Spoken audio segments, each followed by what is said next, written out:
Hey guys, it's Dami, and I'm going to be reviewing a book by Ian Leaf called Fraudsters, and Scams, What to Watch For on Instagram. And this is the book right here. I received it free of charge to review. And I have to say, I have to give an A+ for whoever, whether it's the author, maybe he hired somebody who designed the cover of this book, because I'm going to tell you, this is an amazing cover, okay? Amazing. And the reason why I say that is because the only reason why this book captured me is because of the title, Fraudsters, and Scams. I didn't even read the fourth line. I just saw that and I was like, click. I'm like, I definitely want to see, what this is about. And then I read it said, what to watch for on Instagram. And it has, this symbol is very security-like. So, I something like, well, this is amazing. I wonder if it's going to, talk about people hacking people's Instagram accounts, using their Instagram accounts to steal followers or to get their followers to click on something or purchase something. I've seen that a few times before where people's Instagram accounts have gotten hacked. And, a lot of these blogs and people, they use Instagram and they have these giveaways. And so they say, you want to give away whatever, they get their information, they steal their information. And so that's what I assumed this book was about. So now here comes the good part, okay? Let me start off by saying that I read like crazy, okay? We have so many books in my house, it's not even funny. You come to my house, there's going to be books everywhere, upstairs, downstairs. There's times I left a book outside in the backyard, okay? There's books everywhere, okay? All types of books. And so I guess I should say that when it comes to choosing a book, because Barnes & Noble is like a second home, okay? When it comes to choosing a book, I can say that over the years, it's very easy to spot errors, okay? Which was easily spotted with this book. So, first, like I said, I want to give an A+ to the author. Nothing wrong with the front of this cover. However, if you were walking into Barnes & Noble's and saw this book, I guarantee you just might pick it up because the cover is super interesting. However, when you get to the back of the book, you're going to be completely confused. So the back of the book, it has the name, and that's the author. And then there's like a little, we either look for testimonials or a little excerpt of what the book is about to get an idea, to see if it's worth buying. And this is what it reads, word for word, okay? A wise man once said, if the Amazon reviews are bad, don't buy that. That was Ian Leaf. You want me to repeat that? That was Ian Leaf. He said that about 5 years ago, and that was when I realized that reviews were a big business. In this book, Ian Leaf exposes the world of fake reviews on Amazon. Now, I'd like you to tell me what was wrong with that paragraph. I can name a few things wrong with that paragraph. One, this book is supposed to be about what to watch for on Instagram. There is nothing in that paragraph that tells me I'm going to be reading anything about Instagram. It focuses on Amazon reviews. So that completely throws anyone off because that has nothing to do with what the title is promoting. Two, whenever you're writing a book, whenever you do anything, you're supposed to proofread. You're supposed to thoroughly go through your work to make sure it's A+ work, especially when you're distributing it to others who do not know you personally, to those who are going to be writing a review for you and supposedly supposed to, promote this book and say, yeah, this is great, buy this. However, it's very difficult for somebody to promote a book that has a grammatical error. In my opinion, this is the first time I've ever seen a book with a grammatical error, honestly, in my life. I've seen tons of articles online, newspaper articles, whatever. I've seen tons of those with grammatical errors, but never a book. And like I say, I read books. We literally have a library in our house, okay? We go to Barnes & Noble like every single month, maybe 2 or 3 times a month, but including our local bookstores. And, you know, one of the first things anybody does is they look at the cover and then they flip it over to the back to read, to see what it's about and what other people may have to say about it. And I'm going to tell you right now, as amazing as this cover is, if I were to pick this book up in Barnes & Noble and see this, I'd put this book back down. I wouldn't even skim through it. A matter of fact, I would skim through it. I'd probably skim through it like this just to see if this book is about Instagram or Amazon. Now, I'm going to tell you this book is mainly about Instagram. However, there are some points in there about Amazon, but the back makes it seem like this book is solely about Amazon reviews. It throws you off. So now we get into table of contents. In the beginning,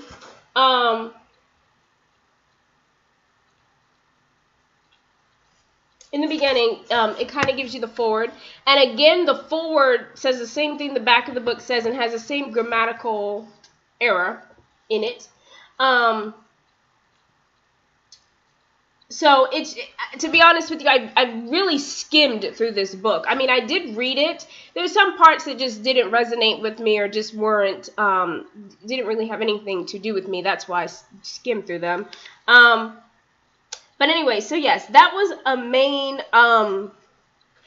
no-no. That was a no-no. Like, I couldn't believe that. And it wasn't even like on a random page. Like, it was literally on the back cover and the forward, the first page. So anyway, let me get to what this book is about. So chapter 1 talks about setting up your Instagram account, how you do that. If you're not familiar with the Instagram platform, that's good for you. I would say this book honestly would have been, I think it would have been good for me when I was first setting up my Instagram account, because I haven't had my Instagram account that long. I honestly only got an Instagram account is because I needed one for my blog and for the product testing and stuff. So that's why I have an Instagram account. I mean, I've just started getting into all this social media craze and stuff like that. You do what you got to do. But it's not bad because I think I'm addicted now. So anyway, yeah, it tells you how to sign up on Instagram. Instagram for your business. That's what this is mainly about. Setting up Instagram for your business. They talk about what things you need to get started. Chapter 2, tell a story. So pretty much what that talks about is when you set up your profile, choosing the right pictures, choosing the right bio for your Instagram account. And as far as photos, what type of photos to put up there, one of the things they actually discussed, which is I think was really great, is putting up pictures of charitable organizations and stuff like that. And I actually work with a lot of charitable organizations. I do a lot of volunteer work, but I mainly stick to, I use my Instagram for product testing and personal use as well, but it all still kind of resonates with what I do. But that's something I never thought about, putting up charitable work and stuff, so that's really awesome. Making use of statistics. They talk about like buttons and stuff like that. Just the basic stuff that just about anybody who has an Instagram or would know, or anybody who's tech savvy could find out. Oh, and then they talk about find out and do what people like best. And this is something I actually think a lot of people don't realize. When I first started my blog, even when I first started my Instagram and my Twitter and all that stuff, a lot of times people get hooked on posting what they want to post and posting what they want to post, how they want to post it. And you often forget you're not doing this for yourself, you're doing this for other people. So for instance, I mean, I'm not all the way there yet, but I can say definitely I've grown since starting my blog and my main social media accounts. I definitely kind of have done a little more things to engage with my readers, such as using hashtags, which I had never done before because I just thought they were just lame until I realized the value of hashtags. And so I love that part in this book, I do have to say. Chapter 3, use trendy and industry-related hashtags to market your brand, like I just talked about it. And, you definitely want to just use hashtags that do resonate with what you're trying to sell or what you're trying to promote. So, for example, if I post a picture of my dog, I'm not going to put hashtag, you don't necessarily want to put hashtags that don't resonate with your picture. For example, hashtag coffee lover. Like, that has nothing to do with the thing. And I've seen that on some people's Instagrams. And I'm like, what does that have to do with the picture? Whatever. Chapter 4, networking brand on Instagram. So they talk about gaining followers, how to get people to follow you, stuff that you can find out on typing in Google. Follow other company brands. Yes, that's something that you definitely need to do. When I go into somebody's Facebook account, if somebody follows me, I don't follow everybody, okay? If you're a blogger or something, yes, I'll follow you because I feel like, that is my community. So yes, I will follow another blogger, product tester. But if you're some random person and you're following me and I go and I see that you don't, and you say you like photos of, my cosmetics from whatever, and I see that you don't even follow some of the cosmetic brands and you're kind of all over the place, I'm probably not going to follow you back, honestly. But anyway, why following other brands is important. They talk about that. And also because when you follow other brands, I know for me as a product tester, that's how I actually started getting a lot of other products, because I'll get a product. If I buy it with my own money and I actually like the product, I'll tag them in the, I'll do the hashtag, whatever, and then I'll put at whoever, I love this, whatever. And sometimes I've gotten private messages saying, hey, you're product testing, we're looking for people to do product testing, and I've gotten free products. It's amazing. The power of a hashtag and following brands. Chapter 5, showcasing brand milestones using Instagram videos. They talk about what to do, what not to do when doing videos, the impact of it. Chapter 6 is using Facebook to aid your photo contests on Instagram. So yeah, they talk about that. I'm not a big Facebook person, to be honest with you. I think it's great.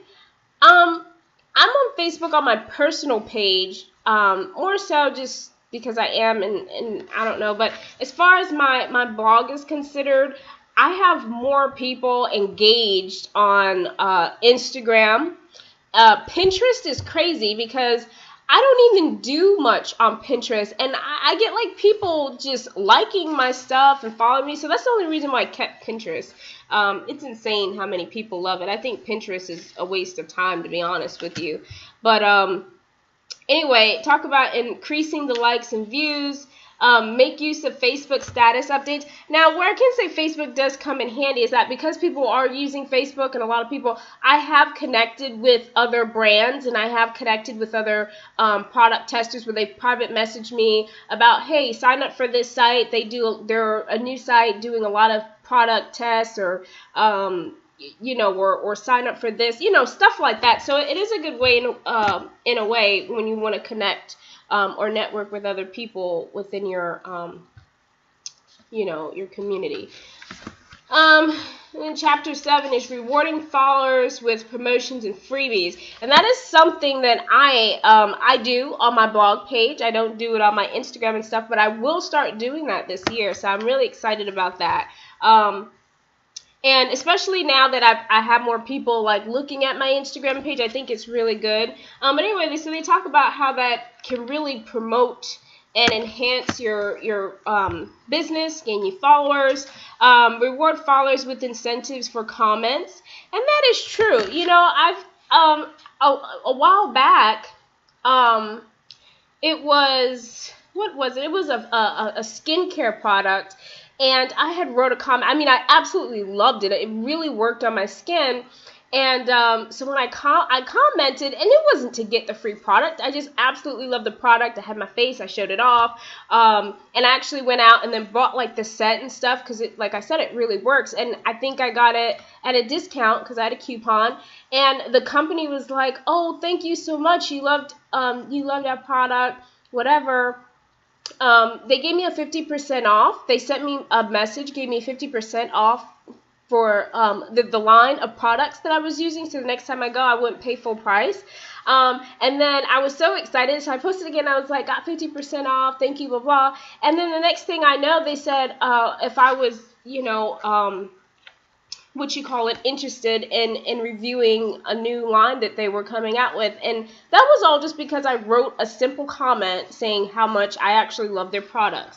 So anyway, give rewards for following. Now, I'm not a big business, so I'm not about to give everybody a reward that follows me. One good turn deserves another. But anyway, that's mainly the book, okay? That's mainly the book. So that's what that's about. Now, they mentioned something about, actually, I don't even think they ever mentioned anything about Amazon. I think they mentioned something about Amazon maybe once or twice in this book. But like I said, I think after reading the back of that book, I was completely thrown off, and I was just like, I know I wouldn't put out a book that looks like this. So it just makes me question, not necessarily the author, but if he has a publisher, like, honey, you need to fire that publisher, because I would just sending out anything that has grammatical errors is just a no-no, especially when it comes to a book. Can't do that, okay? Can't do that. But either way, I do think this book is excellent, like I said, for those who are not familiar with the Instagram platform, especially the older generation. And I say that because the younger generation, we don't really need a book to tell us, how to set up an Instagram account or what to do, what not to do. I mean, everything that we need is on the internet. We know if we need something, we Google it. Google is your best friend all day, every day. However, for older people, who is not too tech savvy, a lot of them need a book that can guide them step by step, what to do, what not to do. And so I think this is really good, especially for if you're a small business. Like, for example, now my business, I would never go on Instagram with my business. However, if you are a small business, like you started a fashion business, or something like that, or you make your own teas or something like that, I don't know, and you want to put your brand out there on Instagram, I think a business like that would definitely benefit from this book, to be honest with you. So, like I said, it's not all bad. It's just a few little quirks that need to be worked out. But other than that, it's a decent book. I think it's a few bucks on Amazon, so if you are interested, I mean, it's only a few bucks. It's not going to break your bank, so, I mean, that's my review. And like I said, again, the book is called Fraudsters and Scams, What to Watch For on Instagram, and it's by Ian Leaf. So that's the book. That's my review. Thank you guys for listening. And I'll definitely be back with more reviews. Bye.